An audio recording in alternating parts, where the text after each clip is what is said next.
ये है guys Hyundai की न्यू वेन्यू। इसका जो प्राइस है 9.99 लाख रुपए से स्टार्ट हो जाता है और टॉप एंड वेरिएंट कीमत 17.5 लाख रुपए में जाती है। Top end variant 1.5 litre diesel engine, automatic transmission, dual tone साथ के मैंने आप लोग को बताया है।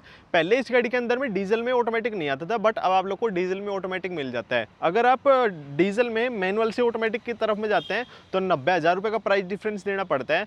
अगर आप नेचुरल इंजन से टर्बोचार्ज इंजन की तरफ में जाते हैं तो वहाँ पे भी आप लोग को 90,000 रुपये का प्राइस डिफरेंस देना पड़ता है। और जो इसका टर्बोचार्ज इंजन है वहाँ पे मैनुअल और ऑटोमेटिक ट्रांसमिशन दोनों का ऑप्शन मिल जाता है। अगर आप मैनुअल से ऑटोमेटिक ट्रांसमिशन की तरफ में जाते हैं टर्बोचार्ज इंजन में तो वहाँ पे 1,20,000 रुपये का प्राइस डिफरेंस देना पड़ता है। अगर आप टर्बोचार्ज इंजन पेट्रोल वाले से डीजल इंजन की तरफ में जाते हैं तो वहाँ पे भी आप लोग को लगभग 1 लाख रुपये का प्राइस डिफरेंस देना पड़ता है। यानी सभी इंजन के बीच में 1 लाख रुपये का आप लोग को मोटा मोटा प्राइस डिफरेंस देखने के लिए मिल जाता है। मेरे साथ में 1 लीटर डीसीटी ट्रांसमिशन यहाँ पे खड़ा हुआ है। आज की वीडियो में आप लोग को बताने वाला हूँ क्या आप लोग को ये हुंडई की वेन्यू टर्बोचार्ज इंजन के साथ में लेनी चाहिए या फिर नहीं लेनी चाहिए, या अगर आप हुंडई वेन्यू लेना चाहते हैं तो आपको कौन सा इंजन इसका बाय करना चाहिए, या फिर आप लोग को हुंडई वेन्यू लेनी चाहिए या फिर नहीं लेनी चाहिए। सबसे पहले तो मैं इस गाड़ी के बारे में मोटा मोटा आप लोग को बता देता हूँ। देखो इस गाड़ी की ना कुछ इस तरीके की अब आने लगी है, लॉक अनलॉक गाड़ी को स्टार्ट करने के लिए, और टेल गेट को ओपन करने यहाँ पे स्विच मिल जाता है। अगर आप गाड़ी को दूर से ही स्टार्ट करना चाहते हैं तो आपकी गाड़ी को लॉक करना पड़ेगा। उसके बाद में कई होल्ड वाले बटन को अगर हम लॉन्ग प्रेस रखेंगे तो एक बार इसके इंडिकेटर ब्लिंक करेंगे और फिर क्या है आप गाड़ी यहाँ पे स्टार्ट हो जाएगी। अब ये वाला फीचर जब ज़्यादा काम आता है जब कहीं धूप में आपकी गाड़ी खड़ी हो और आप दूर से गाड़ी को स्टार्ट करना चाहते हैं पहले ही कि आपकी गाड़ी ठंडी हो जाए, तो जब ये बढ़िया काम देता है। और की क्या है बड़ी लाइट्स यहाँ पे दे रखे हैं हुंडई का, इसके ऊपर में बड़ा लोगोस यहाँ पे बना हुआ है। गाड़ी की जो लुक है हर एक एंगल से बहुत ही ज़्यादा अच्छी आप लोग को लगेगी। साइड बैक फ्रंट से कहीं से देख लो, मतलब सब 4 मीटर के अंदर अगर आप इस गाड़ी को देखोगे तो यूँ है बहुत ज़्यादा अच्छी लगेगी। पूरे कनेक्टिंग वाले जो है यहाँ पे DRLs दे रखे हैं, ऊपर की तरफ में LED में इंडिकेटर्स हैं, LED में लाइट्स है, लाइट का थ्रो भाई ओके यहाँ पे दे रखा है, और 360 डिग्री कैमरा है। कैमरा की क्लैरिटी काफ़ी ज़्यादा अच्छी है। इस गाड़ी के अंदर में ADAS लेवल 2 भी मिल जाता है। ग्राउंड क्लियरेंस भी गाड़ी के अंदर में ठीक यहाँ पे आप लोग को मिल जाता है, और चारों डिस्क ब्रेक जो है गाड़ी के अंदर में आ जाते हैं। अपोलो के यहाँ पे टायर्स दिए गए हैं, 215 60 R 16 इंच के यहाँ पे टायर सेक्शन दे रखा है। डायमंड कट अलॉय व्हील्स है और 5 ही नट जो है इस गाड़ी के अंदर में यहाँ पे डाल रखे हैं। इसके अंदर में ना एक वो आता है वेलकम फीचर, हुंडई की लगभग सभी गाड़ी के अंदर में आता है टॉप एंड वेरिएंट में। जैसे आप गाड़ी की आपके पास में है और जैसे ही आप गाड़ी के पास में जाओगे तो होगा क्या, जो गाड़ी के ORVMs हैं वो अपने आप यहाँ पे ओपन हो जाते हैं। वैसे आपकी गाड़ी अनलॉक नहीं होती, सिर्फ ORVMs यहाँ पे ओपन होते हैं। ड्राइवर साइड में ही सिर्फ रिक्वेस्ट सेंसर मिलता है गाड़ी को लॉक या फिर अनलॉक करने के लिए। डार्क क्रोम डोर हैंडल्स यहाँ पे दे रखे हैं, और अभी गाड़ी 5 स्टार सेफ्टी रेटिंग भी स्कोर करती है। विंडो के नीचे क्रोम लाइनिंग यहाँ पे नहीं दी गई है। मेटल की जो है यहाँ पे रूफ रेल्स है, और सिंगल पेन ही गाड़ी के अंदर में सनरूफ है। शार्क फिन का एंटीना आप लोग गाड़ी के अंदर मिल जाता है। 45 लीटर की गाड़ी के अंदर में फ्यूल टैंक की कैपेसिटी आ जाती है। और भाई ये इस गाड़ी की लुक ना सच में भाई मुझे बहुत ही ज़्यादा अच्छी लगती है। अगर मैं कोई सब 4 मीटर के अंदर में गाड़ी परचेज करना चाहूँगा तो मेरी लिस्ट के अंदर में सबसे पहला नंबर इस हुंडई की वेन्यू का ही होगा, क्योंकि गाड़ी के अंदर भाई सारी चीज़ है। डिफॉगर, वाइपर, सारी चीज़ के अलावा भाई चलाने में गाड़ी को मजा आता है। कनेक्टिंग वाली टेल लैंप्स जो है यहाँ पे दे रखी है। पीछे भी आप लोग को यहाँ पे पार्किंग सेंसर्स मिल जाते हैं। 4 पार्किंग सेंसर दे रखे हैं, 1 2 3 और 4। कैमरा भी जो है यहाँ पे दे रखा है, और आगे की तरफ में भी क्या है आप लोगों को पार्किंग सेंसर मिल जाते हैं। आगे वाले जो पार्किंग सेंसर है पर्सनली मैं इनको हमेशा बंद करता हूं, क्योंकि बिना बात टी करते रहते हैं। कैमरे का तो हाँ यूज़ लगता है, बट जो ये पार्किंग सेंसर है मुझे इनका यूज़ नहीं लगता है। आगे वाले का बेसिकली मैं यहाँ पे बात कर रहा हूँ। 375 लीटर गाड़ी के अंदर में बूट स्पेस मिल जाता है, सफिशिएंट बूट स्पेस है गाड़ी को देखते हुए। 60-40 स्प्लिट सीटें जो है गाड़ी के अंदर में दे रखे हैं, और नीचे की तरफ में यहाँ पे स्पेयर व्हील दे रखा है। 195/65 R 15 इंच का स्पेयर व्हील है, और ये ब्लैक कलर के अंदर में दे रखा है। टायर सेक्शन जो है यहाँ पे छोटा हो चुका है। पीछे की तरफ में बोस के स्पीकर दे रखे हैं, 4 स्पीकर, 2 ट्विटर और एक पीछे की तरफ में सबवूफर आ जाता है। स्पीकर की क्वालिटी भाई गाड़ी के अंदर में काफ़ी ज़्यादा बढ़िया सी आप लोग को मिल जाती है। इंटीरियर्स के अंदर दिखाता हूँ क्या क्या चीज़ें यहाँ पे दी गई हैं। डोर ड्यूल टोन के अंदर दे रखा है, बहुत अच्छा लगता है भाई देखने के अंदर में। चारों पावर विंडो के स्विचेस यहाँ पे दे रखे हैं, बोस की ब्रांडिंग यहाँ पे दे रखे हैं आगे पीछे, और इसका रेकलाइन सिर्फ यहाँ पे एडजस्ट होता है। ऊपर नीचे आप लोग यहाँ पे मैनुअली ही करनी पड़ती है। 4 वे इलेक्ट्रिकली एडजस्टेबल यहाँ पे सीट आ जाती है। ये पूरा पोर्शन व्हाइट है और ये नीचे वाला ब्लू दे रखा है। ये वाली चीज़ बहुत अच्छी कर रखी है, क्योंकि नीचे वाला पोर्शन ही ज़्यादातर लोगों का गंदा होता है, तो वो यहाँ पे डार्क कलर के अंदर दे दिया। और ये वाइट कैबिन होने की वजह से गाड़ी के अंदर में थोड़ी सी एयरी फील भी यहाँ पे आ जाती है। इस साइड में दे रखा है आपका ideal engine on end of का स्विच। ट्रैक्शन कंट्रोल के लिए, लाइट लेवलिंग के लिए आप लोगों को यहाँ पे मिल जाता है। अब हुंडई क्या कर रही है, सभी गाड़ियों के अंदर में से अपना जो लोगो रहता है ना उसको यहाँ पे हटाने लग रही है। अब इस चीज़ का क्या मतलब होता है भाई वो मुझे आप लोग कमेंट करके बताना। जो गाड़ी का स्टीयरिंग व्हील है ऊपर नीचे हो जाता है, बट आप इसको अपने पास में नहीं कर पाओगे। पैडल शिफ्टर यहाँ पे दे रखे हैं। हेडलैम्प्स के कंट्रोल इस साइड में दे रखे हैं। ऑटो हेडलैम्प्स आप लोग को मिल जाती है, बट ऑटो वाइपर जो गाड़ी के अंदर नहीं मिलते हैं। डिजिटल में यहाँ पे क्लस्टर दिया गया है, इसके अंदर में इंफॉर्मेशन फ्यूल की जो है आप लोग को सारी मिल जाती है। नॉर्थ वेस्ट ईस्ट साउथ यहाँ पे दिखा रखा है, एडास के लिए यहाँ पे दिया गया है, और एक TPMS आप लोग को मिल जाता है। कोई मैप वगैरह इसके अंदर नहीं चलता है। बड़ी अच्छी सी डिस्प्ले यहाँ पे दे रखी है, 12.3 इंच की ये डिस्प्ले, 12.3 इंच की ये डिस्प्ले, और ये कर्व्ड डिस्प्ले जो है यहाँ पे दे रखी है। मतलब इसको कर्व्ड पैनोरामिक जो है हुंडई यहाँ पे बोलता है। ड्यूअल टोन का डैशबोर्ड है, बीच की तरफ में एम्बिएंट लाइट दे रखे हैं व्हाइट कलर के अंदर में, सिंगल जोन का AC दे रखा है, और AC की कूलिंग बहुत ही ज़्यादा लाजवाब है। वायरलेस चार्जिंग यहाँ पे दे रखी है, 2 C टाइप का शॉक किट है और एक 12 वोल्ट का शॉक किट भी यहाँ पे दिया गया है। गियर नॉब देखने में बड़ा अच्छा है, वेंटिलेटेड स्विच जो है सीट के यहाँ पे दे रखे हैं। ये कैमरा के लिए, पार्किंग सेंसर के लिए, electric parking brake, auto hold भी यहाँ पे मिल जाता है। ड्राइव मोड और ट्रैक्शन मोड भी यहाँ पे दे रखे हैं। ड्राइव मोड के अंदर में eco, normal and sports mode यहाँ पे दिया गया है। ट्रैक्शन मोड के अंदर में snow, mud and sand mode जो है यहाँ पे दिया गया है। अब इनके अंदर में होता क्या है, जो गाड़ी का ट्रैक्शन कंट्रोल रहता है ना, उसको ये एडजस्ट करता है। मान लो सैंड के अंदर में कई बार आपको क्या चाहिए होता है कि गाड़ी आपकी पावर ना थोड़े 1 रन में निकल जाए, तो वहाँ पे क्या करते हैं, गाड़ी ट्रैक्शन कंट्रोल को ऑफ कर देती है। मतलब इस तरीके की सेटिंग रहती है।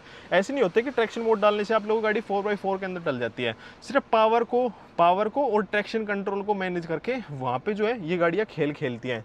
2 ग्लास होल्डर यहाँ पे आप लोग को मिल जाते हैं। इसके अंदर में स्पेस क्या है आप लोग को डिसेंट से ही मिलता है। ये माइक है, माइक इसके अंदर में आ रखा है, मतलब 4-5 वॉलेट जो है इसके अंदर में आ जाएंगे अगर हल्के से हैं तो। ऑटो डीमिंग यहाँ पे IRM दे रखा है, SOS का स्विच है, टोइंग का, ब्लू लिंक का यहाँ पे स्विच मिल जाता है, और ये वॉइस कमांड से भी आप लोग को सनरूफ खुल जाते हैं। मान लो ये वाला बटन दबाओगे, open sunroof, opening the sunroof, तो ये वॉइस कमांड वाला सीन भी आप लोग को मिल जाता है। ग्लव बॉक्स बिल्कुल बढ़िया साइज का है, कूलिंग फंक्शन के साथ मिल जाता है। यहाँ पे भी स्पेस दिया गया अपने फ़ोन वगैरह रखने के लिए, और AC का रिस्पॉन्स गाड़ी में ना बहुत ही ज़्यादा अच्छा मिल जाता है। अब ये ड्राइवर वाली सीट देखो, मैं इसको ऑल द वे बैक यहाँ पे कर देता हूँ, बिल्कुल बैक यहाँ पे हो रखी है। अब सेकंड रो के अंदर देखना, कर्टेन्स दिए गए हैं और पावर विंडो का स्विच है। बॉश की ब्रांडिंग यहाँ पे, बोतल कैरी करने के लिए होल्डर भी यहाँ पे दिया गया है। और जो सीट्स हैं इनको 2 वे में आप रेक्लाइन भी कर सकते हो। ये तो आपका मिनिमम वाली पोजीशन होगी और ये आपका मैक्सिमम वाली पोजीशन होगी। भाई इसका रेक्लाइनिंग एंगल बहुत ही ज़्यादा अच्छा है नॉर्मली अगर आप गाड़ी में कंपेयर करते हैं तो। और सेकंड रो में ऑल द वे बैक करने के बाद में स्पेस बिल्कुल अच्छा मिल जाता है, और जो लेग रूम है वो भी काफ़ी ज़्यादा अच्छा है। जो सीट और फ्लोर वाले एरिया है उसके अंदर में काफ़ी ज़्यादा स्पेस यहाँ पे दिया गया है, तो पैर आराम से आप स्ट्रेच कर पाते हैं। पीछे की तरफ में एयर के वेंट है, 2 चार्जिंग के लिए C टाइप सॉकेट है, पीछे भी फ़ोन रखने के लिए यहाँ पे जगह दी गई है। बीच में थोड़ा सा अंप उठा हुआ है, 2 जने बिल्कुल मज़े से बैठते हैं। अगर नॉर्मल हाइट के बंदे हैं तो 3 जने भी आराम से इस गाड़ी के अंदर बैठ सकते हैं। और सेकंड रो के अंदर में बैठने के बाद ऐसा कुछ सफोकेशन वाली यहाँ पे फील नहीं आती है, क्योंकि बड़े जो है यहाँ पे विंडोज़ दिए गए हैं, आगे से भी विजिबिलिटी अच्छी आती है। बट ये वाली चीज़ नहीं है कि जो सेकंड रो की सीट है वो फर्स्ट रो से ऊँची हो, वो बिल्कुल मतलब थोड़ी बहुत ऊँची है, बट ज़्यादा ऊँची यहाँ पे फील नहीं होती है। आगे की तरफ में ऑफ रीडिंग लैंप है और यहाँ पे पीछे भी रीडिंग लैंप दे रखे हैं और ग्रैब हैंडल्स है। आज ये मैं 1 लीटर का टर्बोचार्ज पेट्रोल इंजन चला रहा हूँ, और जैसे आप गाड़ी को स्टार्ट करते हैं ना तो गाड़ी के कैबिन के अंदर में तो इतनी आवाज़ नहीं आती है, बट अगर आप बाहर सुनोगे तो टर्बोचार्ज इंजन होने की वजह से थोड़ी सी टिक टिक की साउंड आती है। वो अक्सर सभी टर्बोचार्ज इंजन के अंदर में आती है, बेसिक से आप क्रेटा, सेल्टोस या फिर सोनेट किसी भी गाड़ी के अंदर में देख लेना। और एक और चीज़ है, जैसे मान लो मैं इस गाड़ी को चला रहा हूँ, भाई मैंने चला ली जितनी चला ली, ठीक है, अब मैं गाड़ी को बंद करना चाहता हूँ। नॉर्मली गाड़ियाँ क्या होती है, पार्किंग में आने के बाद में बंद होती है। अभी देखो मेरी गाड़ी यहाँ पे स्टार्ट है, D में मेरी गाड़ी डली हुई है, और जैसे मैं गाड़ी को बंद करूँगा तो मेरी गाड़ी यहाँ पे बंद हो जाएगी। अब मैं स्टार्ट करना चाहूँगा तो ब्रेक दबाने के बाद ये ऐसे स्टार्ट नहीं होगी, ये क्या है पार्किंग में लगाने के बाद ही जो है मेरी गाड़ी यहाँ पे स्टार्ट होगी। तो एक ये चीज़ भाई मुझे इसकी ठीक लगी है कि D में बंद हो जाते, बाकी ठीक भी है ना भी, ऐसा कुछ वो नहीं है, बस एक थी चीज़ कि भैया ऐसे बंद हो जाती है, नहीं होती है। अब भाई मेन बात आती है, अगर आप गाड़ी का टर्बोचार्ज इंजन लेते हैं तो वो भाई माइलेज कितनी निकाल के देता है। देखो मैंने इस गाड़ी को टोटल सिटी या ट्रैफिक के अंदर में चलाया था, तो मुझे इस गाड़ी से जो माइलेज है ना 11.7 की मिल रही है जब से मैंने इस गाड़ी के अंदर में फ्यूल डलवाया। 283 किलोमीटर में गाड़ी यहाँ पे चल चुकी है, और लगभग 29 लीटर गाड़ी के अंदर में पेट्रोल आया था, तो भाई ठीक ही ये माइलेज जो यहाँ पे दिखाने लग रहा है। सिटी के अंदर में अगर आप टर्बोचार्ज इंजन चलाते हैं तो वो इतनी ही माइलेज निकाल के देगा, 10 से लेके 13 तक की वो माइलेज निकाल के देगा सिटी और ट्रैफिक के अंदर में। अगर आप इन टर्बो इंजन को लेके हाईवे के ऊपर में चलाते हैं तो 17-18 तक की ये माइलेज आराम से आपको निकाल के दे देगा। 120 PS की पावर निकालता है और 172 Nm का टॉर्क यहाँ पे निकाल के देता है। स्पोर्ट्स मोड के अंदर में मैंने गाड़ी को यहाँ पे डाल दिया है। अब सीधा गाड़ी को लॉन्च करेंगे, लॉन्च कंट्रोल तो गाड़ी के अंदर में आता है नहीं भाई, वाह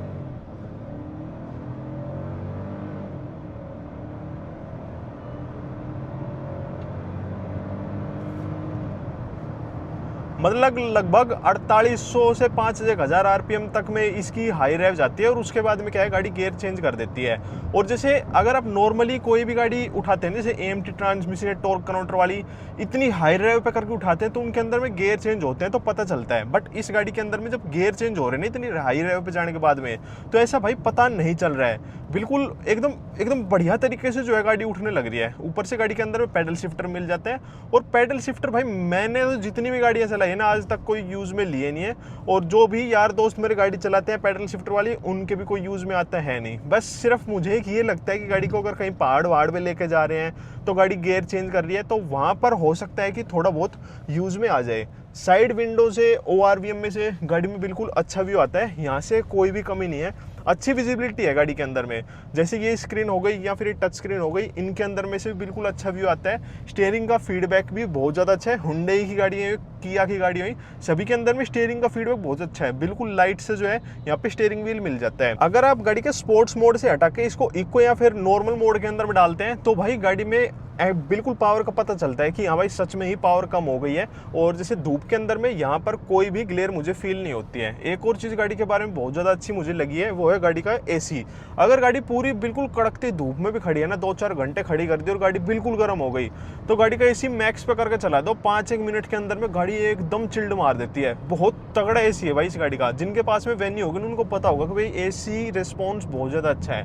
IRVM के अंदर में से बिल्कुल ठीक भी यहाँ पे आ जाता है। बट एक बैठने की पोजीशन में ना मुझे ऐसे लगा, देखो सीट मैंने पूरी ऊपर कर रखी है और जो स्टीयरिंग व्हील है ये भी मैंने पूरा ऊपर की तरफ में कर रखा है तो स्टीयरिंग व्हील क्या है मुझे ऊंचा ऊंचा फील हो रहा है। आप कहोगे इसको नीचे कर ले, अब मैं स्टीयरिंग व्हील को नीचे कर लेता हूँ ना जिस पोजीशन में बैठा हूँ, मान लो 6 फुट की मेरी हाइट है तो यहाँ से थोड़ा सा व्यू कट जाता है। स्टीयरिंग व्हील की पोजीशन में मुझे थोड़ा सा लगा है, बाकी ऐसे भी नहीं कि बहुत मेजर्स है बट यूँ है बिल्कुल बढ़िया है। जो ये वाली सीट है बिल्कुल कंफर्टेबल दे रखी है, वेंटिलेटेड सीट्स भी जो है यहाँ पे दे रखी है, हर एक चीज़ प्रॉपरली यहाँ पे रीच में दे रखी है। और गाड़ी के कैबिन के अंदर में बेशक से आप इसको गड्ढों में लेके जाओ कोई भी आवाज़ नहीं आती है, ब्रेकर में सुधारो तो बड़ा अच्छा सस्पेंशन जो है गाड़ी के अंदर में दिया गया है। ब्रेकिंग मुझे थोड़ी सी इस गाड़ी के अंदर में ऐसे लगा कि थोड़ा सा टाइटर साइड से, जैसे हमने टाटा की गाड़ियाँ देखी होंगी या चलाई होंगी उनके अंदर थोड़ा टाइट से लगता है उस तरीके से लगता है, वैसे गाड़ी की जो ब्रेकिंग है वो बहुत एफिशिएंटली यहाँ पे काम करती है। 70 की स्पीड पे गाड़ी चल रही है और 7वां गियर जो है गाड़ी के अंदर डल चुका है। डाउन शिफ्ट के अंदर में तो AMT ट्रांसमिशन के अंदर में नहीं पता चलता कि भाई कब डाउन जाने लग रहे हैं, और ये DCT ट्रांसमिशन है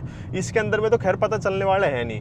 अब DCT ट्रांसमिशन के अंदर में ना कई बार आप लोग को ये ट्रांसमिशन ओवरहीट या फिर कुछ एक आधी वार्निंग देखने के लिए मिल जाएगी, तो उन चीज़ों को भाई हमें इग्नोर नहीं करना चाहिए DCT ट्रांसमिशन के अंदर में, क्योंकि बड़ा मेजर इशू जो है यहाँ पे आ सकता है। अब देखो कई बार क्या होता है आप गाड़ी को स्लोप पे खड़ा कर देते हैं और स्लोप पे या फिर कहीं पहाड़ वहाड़ पे लेके जाते हैं तो ऑटोमेटिक ट्रांसमिशन सोच के इसको डी में लगा के यूं ही छोड़ देते हैं, यूं सोचते हैं कि भाई गाड़ी तो पीछे उड़ा की नहीं रही, मतलब पीछे आ ही नहीं रही तो हमें कोई ब्रेक लगाने की जरूरत है नहीं। तो ये सबसे ज़्यादा बड़ी गलती होती है ऑटोमेटिक ट्रांसमिशन के अंदर में, DCT ट्रांसमिशन के अंदर में, कि भाई वहाँ पे आप ब्रेक लगाते हैं। अगर ऐसी सिचुएशन कभी आती है तो आप हमेशा उसके अंदर में ब्रेक लगा के ही खड़ा करो, वरना ट्रांसमिशन ओवर हीट होने की दिक्कत आ सकती है और over the long period of time आपके ट्रांसमिशन जो क्लच रहती है वो खराब होगी और फिर वो आपको मोटा खर्चा बैठता है। जैसे अपना नॉर्मल क्लच बदलवाते हैं मैनुअल ट्रांसमिशन की तो उनकी खर्चा आता है 20 से 25 हज़ार रुपये, नॉर्मल गाड़ी की बात कर रहा हूँ। अगर वहीं DCT ट्रांसमिशन की बदलवाने लग जाओगे ना तो वो 70, 80, 90 हज़ार इतने का जो है वहाँ पे खर्चा चला जाता है। अगर आप यूँ सोचते हैं कि मैं दोनों हाथ में लड्डू रख लूँ तो वो दोनों हाथ में लड्डू किसी भी केस में नहीं आते। वैसा कैसे आप गाड़ी लड़ाओ या फिर कोई कैसी भी चीज़ हो, वो किसी भी चीज़ में आपको दोनों लड्डू हाथ में नहीं मिलेंगे। अब वही चीज़ इस वेन्यू के लेके बैठती है। अगर आप चाहते हैं माइलेज तो इसका डीजल इंजन बेस्ट है, वहाँ पे 116 bhp और 250 Nm का टॉर्क निकाल के दे देता है। पावर भी बिल्कुल बेस्ट है, माइलेज भी बिल्कुल बेस्ट है, चलाने में मजा आ जाएगा। अब वहाँ पे नुकसान क्या रहेगा, दिल्ली NCR जैसे एरिया के अंदर में रहते तो वहाँ पे 10 साल वाला चक्कर रहेगा। बट अब गवर्नमेंट ने वो भी खत्म कर रखा है। BS4 से आगे वाली जो भी गाड़ियाँ हैं अगर उनका वैलिड PUC है, PUC होने लग रहा है तो PUC वैलिड है तो वो 10 से 15 साल तक भी चल जाती हैं। पर कई लोग क्या होता है रनिंग कम होती है तो वो डीजल इंजन इसलिए नहीं लेना चाहते, तो वहाँ पे क्या है दोनों हाथ में लड्डू नहीं आए। आप चाहते भाई मुझे पावर अच्छी मिले और माइलेज भी अच्छी मिले, तो ऐसा होगा नहीं। अब पावर अच्छी चाहिए तो फिर आता है टर्बोचार्ज पेट्रोल इंजन 1 लीटर का। वहाँ पे क्या है आपको पावर बहुत अच्छी मिल जाएगी, चलाने में बिल्कुल मजा आएगा, DCT ट्रांसमिशन एक नंबर का मजा आएगा। बट फिर वही है सिटी के अंदर में वो आपकी माइलेज इतनी अच्छी से निकाल के नहीं देगा, वहाँ पे भी दोनों हाथ में लड्डू नहीं आए। अब चाहते हो कि भाई मेरे को माइलेज भी मिल जाए और पेट्रोल इंजन मिल जाए, तो फिर आता है इसका 1.2 लीटर का नेचुरल इंजन, उसके अंदर में क्या है माइलेज ठीक ठाक मिल जाएगी, बट अगर आप पावर सोच रहे हो नेचुरल इंजन से 1.2 लीटर से, वो इतनी निकाल के नहीं देता है। अंडर पावर महसूस इतना नहीं होगा, बट वहाँ पे इतना मज़ा नहीं आएगा गाड़ी को चलाने के लिए। अगर मैं अपने पॉइंट ऑफ व्यू से सोचूं ना, अगर मैं वेन्यू को लेना चाहता हूं तो देखो मैं इस गाड़ी का डीजल इंजन ही लेना पसंद करता, क्योंकि वहाँ पे ये गाड़ी आराम से भाई 24 किलोमीटर पर लीटर तक की माइलेज निकाल के दे देती है, और ऑटोमेटिक के अंदर में भी 20 प्लस की माइलेज आराम से निकाल के देती है। पहले गाड़ी के अंदर में डीजल के अंदर में ऑटोमेटिक नहीं आता था, बट अब क्या आप लोग को डीजल के अंदर में भी ऑटोमेटिक मिल जाता है। अब देखो जैसे कुछ एक पैनल है, जैसे ये वाला पैनल हो गया या फिर डोर हो गया, ये सारी चीज़ें व्हाइट कलर के अंदर में दे रखी है, और ये चीज़ें क्या है रेगुलरली यूज होते हैं। नॉर्मल आदमी ऐसे ही हाथ रख के बैठता है, ऐसे खोलता है या फिर ऐसे करता है, कुछ भी करता है, उस साइड में यही चीज़ दे रखी है, तो ये चीज़ थोड़ी सी जल्दी गंदी होती है, बट ये चीज़ भाई देखने में बड़ी अच्छी लगती है। कैबिन के अंदर में पूरी एयरी वाली फील देती है, और वेन्यू का कैबिन भाई सच में बहुत ही ज़्यादा अच्छा है, एक नंबर का मजा आता है, काफ़ी खुला खुला से यहाँ पे महसूस होता है। गाड़ी जब चलती है ना तो गाड़ी के अंदर में सिर्फ टायरों की आवाज़ आती है, गाड़ी के इंजन की कोई भी आवाज़ नहीं आती है, और जो ये वाले एरिया है, ये पिलर्स जो है, इनके अंदर में से कोई विंड ब्लास्ट नहीं आता है। बेसिक से आप इसको 100-120 तक में लेके जाओगे ना तो कुछ भी यहाँ पे महसूस नहीं होता है, सिर्फ टायरों की आपको आवाज़ सुनने के लिए मिलेगी। बाकी कैबिन के अंदर में किसी तरीके की कोई वाइब्रेशन नहीं है, साइलेंट है एकदम सारी चीज़ें। एनवीएच के मामले में भाई गाड़ी बिल्कुल अच्छी है। गाड़ी में ना जैसे टूटे फूटे रोड पे जाती हैं या फिर कंक्रीट वाले भी, जैसे टाइल वाले रोड रहते हैं उन पे भी जाती हैं, तो कैबिन में कोई आवाज़ नहीं आती है। सिर्फ पीछे जो ट्रे रहती है ना, पार्शियल ट्रे जो रहती है डिग्गी के अंदर में, वो अक्सर सभी गाड़ियों के अंदर में ढीली रहती है, और उसके अंदर में से आवाज़ आती ही आती है, वो इसके अंदर में भी आती है। कई बार ऐसा होता है ना कि ऑटोमेटिक ट्रांसमिशन जैसे AMT वगैरह को आप लेके ऐसे ट्रैफिक के अंदर में चलते हैं, तो वो बड़ा डिले से करके उठती है, या फिर उनको चलाने में इतना मज़ा से नहीं आता भीड़ भाड़ के एरिया के अंदर में।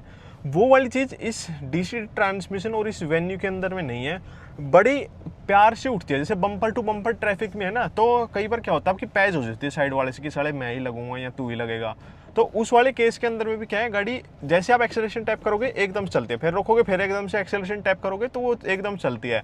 बट AMT ट्रांसमिशन के अंदर में क्या होता है, वहाँ थोड़ा बहुत लैग सा फील होता है, वो वाली चीज़ इसके अंदर में नहीं होती है। और जिस साइड का भी इंडिकेटर देते हैं उस साइड में ये ब्लाइंड व्यू मॉनिटर यहाँ पे आ जाता है, और ऊपर की तरफ में देख रहे हो कि यहाँ पे RPM भी शो करने लग रहा है कि कितने पे अपनी गाड़ी चलने लग रही है। अब जैसे मैं लेफ्ट साइड का दूंगा तो इस साइड वाला क्या है यहाँ पे ऑन हो जाएगा। गाड़ी के अंदर में एक बड़ा अच्छा सा फीचर मिल जाता है। मान लो आपका AC फुल फ्लैज के ऊपर में चलने लग रहा है, और आपका फ़ोन क्या है इसमें कनेक्ट यहाँ पे हुआ पड़ा है। अब एक चीज़ देखना, जैसे आपके पास में कोई भी मैसेज या फिर कोई भी अलर्ट आता है ना, तो इसके अंदर में देखो हवा अपने आप यहाँ पे मंदी होगी, और जैसे मैसेज चला जाएगा हवा अपने आप यहाँ पे तेज हो जाती है। अब देखो इसने पढ़ के बताया ना, तो इसने क्या है हवा को यहाँ पे मंदा कर दिया, क्योंकि कई बार आप भी क्या करते हो, जैसे कॉल मिलाते हो फिर आप हवा को मंदी करते हो ताकि वो अच्छी तरीके से सुन जाए, पर इस गाड़ी के अंदर में क्या है वो अपने आप ही हवा मंदी तेज हो गई। अब भाई बात आती है आपको हुंडई वेन्यू लेनी चाहिए या फिर नहीं लेनी चाहिए। देखो अगर आपकी एक छोटी फैमिली है और एक बजट के अंदर में सब 4 मीटर एक गाड़ी लेना चाहते हैं, तो मेरे हिसाब में तो ये गाड़ी बिल्कुल बेस्ट है। अगर आप इस गाड़ी का डीजल इंजन लेना चाहते हैं ना, तो इसका ऑटोमेटिक ट्रांसमिशन लेना वहाँ पे 90,000 रुपये आप लोग को एक्स्ट्रा डालने पड़ेंगे। HX5 में क्या है वहाँ पे डीजल में ऑटोमेटिक आ जाता है, वो आप लोग को लगभग 13,40,000 रुपये गुड़गांव हरियाणा के अंदर में ऑन रोड प्राइस कॉस्ट करता है। अब 13.5 लाख रुपए के अंदर में इतनी अच्छी गाड़ी मिल जाती है, और HX5 के अंदर में भी लगभग सारे ही फीचर्स मिल जाते हैं जो ज़रूरत के होते हैं। अब कंपटीशन में देखोगे तो सोनेट है या फिर नेक्सॉन है, सिर्फ इन्हीं 2 गाड़ियों के अंदर में डीजल इंजन आता है, बाकी के अंदर में डीजल इंजन नहीं आता है। बट उनसे बेटर भाई मुझे फिलहाल में जो है ये गाड़ी काफ़ी ज़्यादा अच्छी लगी है।